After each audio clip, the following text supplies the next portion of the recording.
What's up guys? Welcome back to my channel. It's your boy Evan. Dan hari ini aku ingin membahas SD card yang termahal yang pernah aku tahu guys. Nah kalau kalian tahu, kan aku udah ganti nih ke FX30. Nah FX30 ini ketika saya pre-order, itu saya dapat topi ini dan Safe Express Type A dari Sony, yaitu TUF 80GB. Nah Safe Express itu guys ada 3 tipe, ada A, B, dan C. Mereka memiliki ukuran yang berbeda dan kecepatan yang berbeda. Nah, tapi yang uniknya dari Safe Express Type A ini, dia mahal dan pakai banget guys. Kalau buat saya pribadi ya, setidaknya itu. Nah, untuk FX30 sendiri atau cinema kamera yang lain, atau rata-rata kamera-kamera yang baru, Sony menyarankan untuk menggunakan Safe Express Type A ini karena untuk memaksimalkan semua spesifikasi yang ada di kamera untuk bisa menghasilkan kualitas gambar yang kalian inginkan. Nah, dengan Safe Express Type A ini, semua format, kodek, dan fitur yang ada di dalam kamera FX30 bisa dipakai. Jadi tidak ada lagi limitasi. Nah, tapi kalau kalian pakai STXC dengan speed yang di bawah dari 300, kalian akan dapat limitasi-limitasi dari kodek tertentu dan format tertentu. Safe Express yang diberikan oleh Sony ini ternyata nggak tanggung-tanggung guys. Mereka kasih stiker atau Safe Express yang harganya itu 3 jutaan kalau di online ya, kalau kita beli tanpa gratisan dari Sony. Karena ini baru dan aku nggak pernah punya SD card yang bisa cartridge untuk membaca ini, aku perlu untuk cari cartridge-nya. Di internet ini untuk cartridge Safe Express ini tidak banyak pemainnya guys. Yang paling utama ya pasti tentunya dari Sony sendiri, dia menyediakan. Tapi harganya tuh kalian bisa cek sendiri ya, harganya tuh mahal guys, hampir seharga ini. Jadi kartunya udah 3 juta, kartunya udah 3 juta, kartunya 2 jutaan, 5 juta guys sudah. Jadi astaga, mahal banget kan. Ternyata upgrade kamera, kita juga harus memperhatikan aspek-aspek tersebut. Selain itu, dengan opsi yang lain ada yang murah nih, yaitu dari Kingma. Nah Kingma ada dengan harga 725 hingga sekitar 1 jutaan di online. Nah yang 725 ini kalau kalian di Surabaya, Central Digital juga jual dengan harga seperti itu. Atau kalian bisa order langsung di Tokopedia, linknya mungkin akan aku share, itu untuk Kingma. Nah tapi yang unik dari Kingma ini, dia tidak ada di website resminya, tidak ada di AliExpress, dan bahkan di Amazon. Nah tapi barangnya ada guys. Jadi kalau kalian ingin mau coba langsung, ada udah 10 orang yang beli dengan harga 1 jutaan, dan reviewnya sih oke, bisa dipakai. Nah, tapi untuk review secara videonya belum ada YouTuber yang membahasnya. Nah, ada juga merek yang Cina, Huaida, kalau nggak salah, yang di-review oleh DCP Technology, YouTuber dari luar negeri.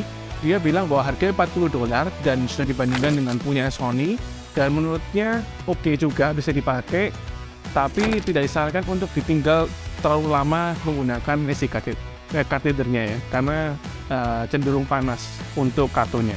Ada merek Lexar yang mengeluarkan kartu tipe Safe Express Type A, dan mereka juga mengeluarkan cartridge-nya dari Lexar sendiri. Nah kebetulan kemarin Octopus search di Tokopedia dan ketemu DOS menjual ya. DOS itu ada toko online dari Jakarta, dia menjual dengan harga diskon nih, ada promo, yaitu ini dia cartridge-nya, Lexar Professional ya, Safe Express Type A dan SD card. Nah jadi harganya cuma 1.100.000. Jadi kalau kalian mau yang mungkin secara brand lebih terpercaya, ya maksudnya dia dari California headquarters-nya, dan ini USA, jadi dari Amerika ya produknya, dijual dengan 1.100.000, hanya nambah 400.000 aja dari Kingma, kita udah dapet nih Lexar. Nah di sini kita akan membahas mengenai Lexar ini, apakah ini adalah cartridge yang cocok buat kalian, dan kita bandingkan dengan Sony punya. Nah Sony ini saya tidak beli sendiri, tapi ini adalah pinjaman dari teman ya, untuk Enos. Thank you for pinjamannya ya. Kita akan mengetes perbandingan antara kedua ini dari kecepatan write maupun read-nya, dan apakah panas ketika sekali dipakai, dan kita akan membandingkan juga secara build quality-nya ya, jadi bodinya seperti apa, dan ya apakah worth it untuk langsung pindah ke Lexar daripada langsung ke Sony-nya, begitu. Oke langsung aja guys, kita coba comparison-nya. Nah, di sampingku ini sudah ada dua produknya ya. Ini yang punya dari Sony dan ini adalah yang punya Lexar. Nah, kalau kalian bisa lihat ya, dimensinya mereka tidak terlalu berbeda. Ukurannya, lebarnya hampir sama, mungkin lebih lebaran Lexar sedikit dan tingginya juga lebih tinggi sedikit Lexar. Dari bentuknya, kalau Sony lebih ke kotak-kotak, kalau Lexar ini lebih ke kayak modem gini ya bentuknya. Untuk bodinya sendiri, Sony terbuat dari logam ya. Nah, ini kelihatan lebih kokoh. Nah, tapi di bagian bawah dekat kartunya masih menggunakan plastik. Dan ini sempat diceritakan bahwa ternyata ini bisa lepas, guys. Jadi kalau mungkin sedikit kena benturan, katanya plastiknya bisa lepas. Atasnya ini juga plastik. Mereka memiliki connection yang sama ya, SD card dan tipe A. Dan kalau yang Lexar sudah dengar ada suaranya, ini udah plastik, full plastik, nggak ada logam-logam sama sekali ya. Ini mungkin cuma ada dikasih coating dan glossy di bagian samping-sampingnya. Oke, langsung aja guys, untuk dari penampilannya sendiri, mereka memiliki penampilan yang sama-sama uniknya dan menurutku juga cukup bagus dan profesional. Nah, tinggal kita lihat aja tes kecepatannya, read write untuk mengopi file kita ke komputer.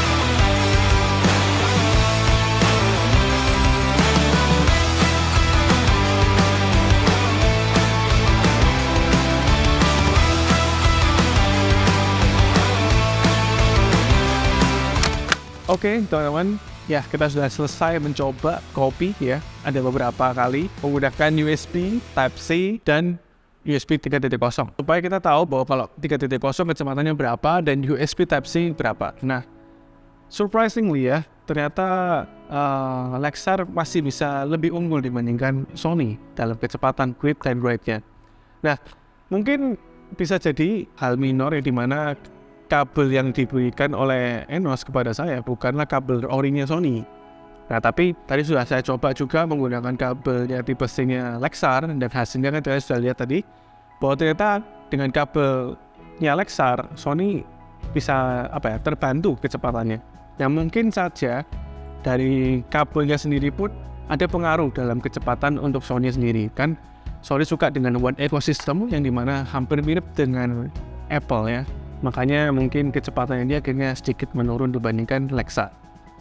Tapi kurang lebih sih mereka kedua memiliki kecepatan yang hampir sama. Dan menurutku juga secara temperatur ya, kalian bisa lihat bahwa tidak terlalu berbeda jauh. Dan menurutku masih dalam batas wajar, yang dimana tidak akan merusak dari SD card-nya sendiri atau CFS Space-nya sendiri ya. Jadi kalau kalian misalnya suka dengan satu ekosistem yang Sony dan semuanya pengen Sony, ya tidak ada salahnya juga untuk beli yang punya Sony yang lebih kuat dibandingkan Lexar ya. Secara body dia lebih kuat, durable-nya. Makanya mungkin ya salah satu alasan supaya Lexar bisa menekan harga juga dari bahannya mungkin ya guys. Makanya Sony harga lebih mahal. Tapi secara overall mereka berdua 11-12 mirip. Oke, terima kasih teman-teman sudah menonton video sampai sejauh ini. Dan jika kalian suka video kali ini, kalian bisa kasih like, komentar juga jika kalian yang mau kalian tanyakan. Dan terima kasih juga terhadap Enos ya yang sudah memberikan pinjaman ini. Jika kalian mau follow juga ya, maksudnya dia Instagramnya bisa kalian follow. Karya-karya dia luar biasa dan dia juga sering mengajarkan video-video juga cara editing dan kelas-kelas video. Kalian bisa follow dan siapa tahu dia mengadakan acara di kota-kota kalian. Oke, sampai jumpa di video selanjutnya teman-teman. Saya Evan, a film enthusiast, and see you on the next video.